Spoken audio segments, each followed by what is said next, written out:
Yo, yo, yo, what's going on, everybody? Y'all already know who it is. This is your girl, CG-Hiphop, bringing y'all another album review.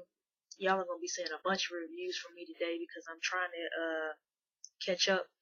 And I think, Christmas Eve, I'm going to be putting up a bunch of videos. And then at the end of the bunch of videos, you will get my top 10 hip-hop albums, my top 10 my top 10 singles, um, my top 10 R&B albums, and my top 10 overall albums of 2014. So y'all gonna be getting a lot of videos in a short amount of time.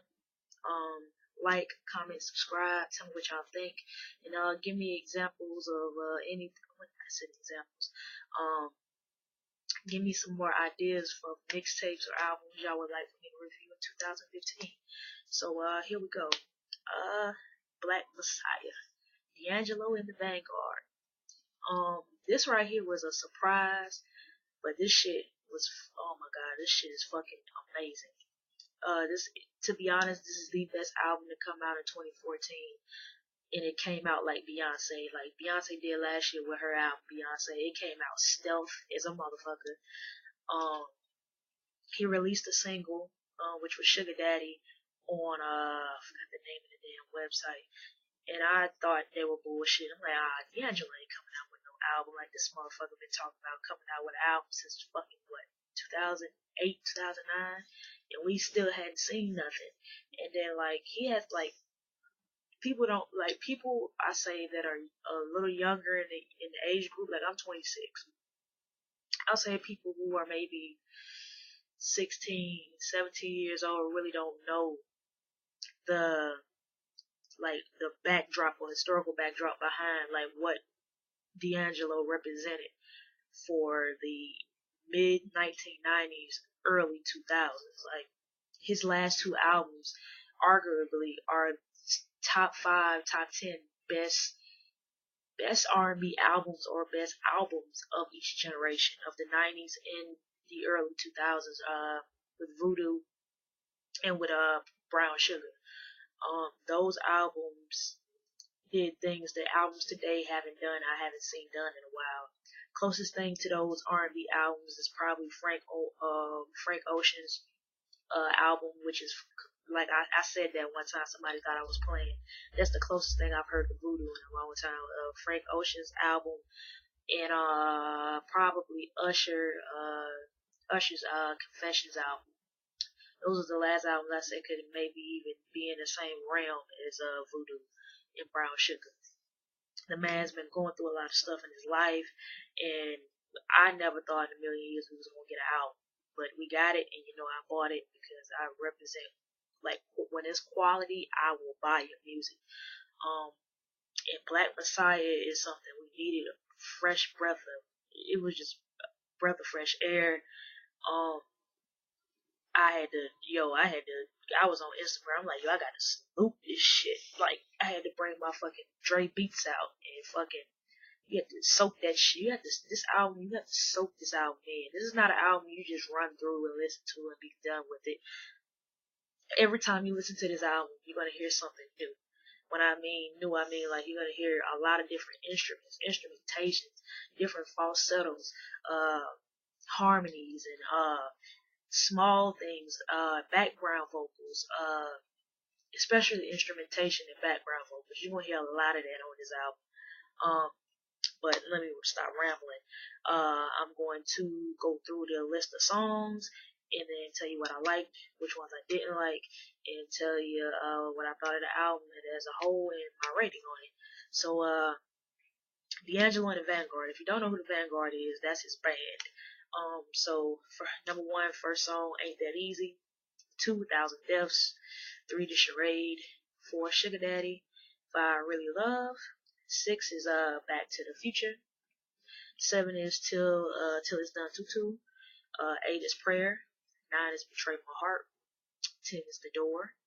11 is Back to the Future Part 2. And 12 is Another Life.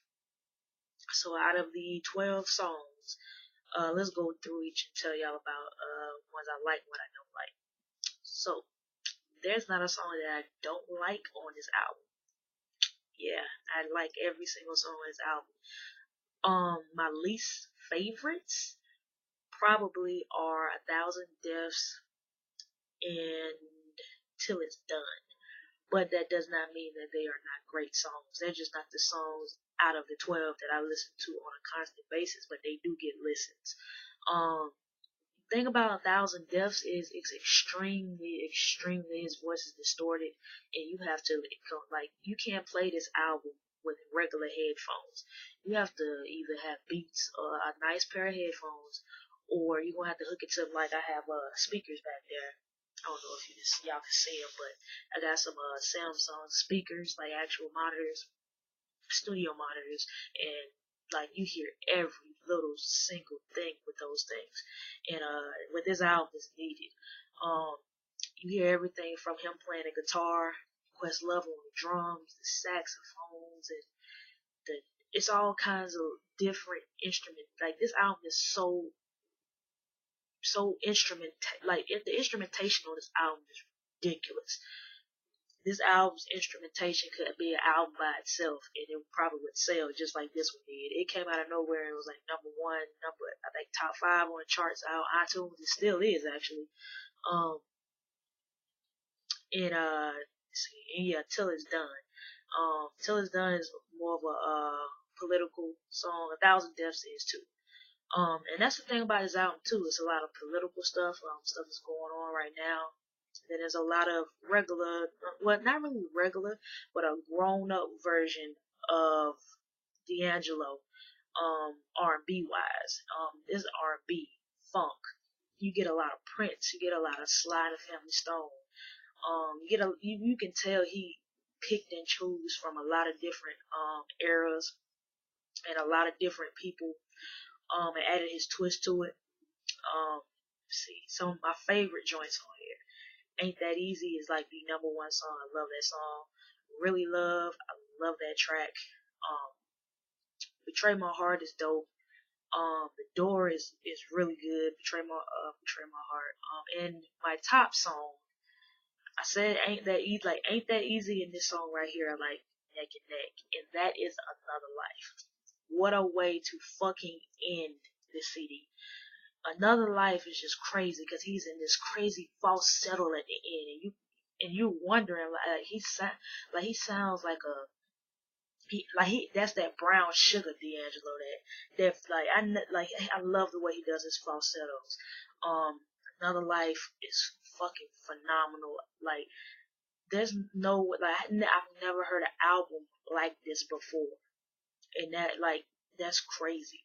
Never heard an album like this before, and like I said, I'm 26 years old, and I've never heard an album like this. And once I heard it, I was like, "What the this is an album you gotta constantly go back and listen to because you keep catching on to shit." Like D'Angelo's smart, man, and Questlove is too, because they don't say executive producer and playing drums and all that shit. And D'Angelo took time off and he learned the guitar. And a couple of these joints can be singles. Like, I think Another Life would probably do well on the radio. Really Love, I think, would probably be a great single as well. Ain't That Easy, probably be a great single too. So those are 3 singles he can do. And Back to the Future 2, I thought was pretty dope. Not a single, but pretty dope song. All in all, this album is phenomenal. D'Angelo gets fucking 10 out of 10. This is the best album to come out this year by far. No, I don't give a damn what nobody say. I even went on Twitter, like, there's this guy that's on YouTube, I think his name is, what is this guy's name? I forgot his name. You know who you are, though. I hit you up on Twitter, and he wasn't biased. He wasn't gonna, do a review on this album. Oh, that's his name. Kicks his, what is his damn name? Hold up. Kixon, I think his name is, damn it, I can't remember this guy's name. But I'm finna, hold up. I know I hit him on Twitter, so I know he hit me back. What is it? Yeah, there you go. Kicks Montana. Hip Hop Kicks, that's his name. Y'all go check his channel out. I had to find it. Hip Hop Kicks. I hit him on Twitter. I was like, yo, you need to review this album. I'm telling you, you're gonna like it. He was like, nah, I'm not a D'Angelo fan. I never heard any of his music. And he finally went and reviewed it. And this is my thing. I told him, you will be a perfect example of why this album is as good as it is, because you're not biased. You don't have like that background of D'Angelo. This is your first listen. So your first listen always is your best listen, because that's your first reaction. And he fucking loved this album. He thought this album was fucking phenomenal. And I'm like, yo, I told you. You know what I'm saying? I can tell, like, if you are a person, a musical person who just fucking loves great quality fucking music, this album, like, you got to buy it. No, don't torrent, don't bootleg. Yo, you got to buy this shit. Like, you got to fucking salute this shit. Like, how good this album is. 10 out of 10. I spent 11 minutes talking about this album. If in my last thing about this album, yo, great lyrical ability, songwriting is on point, production is fucking ridiculous. For all the people who played every instrument, thank you.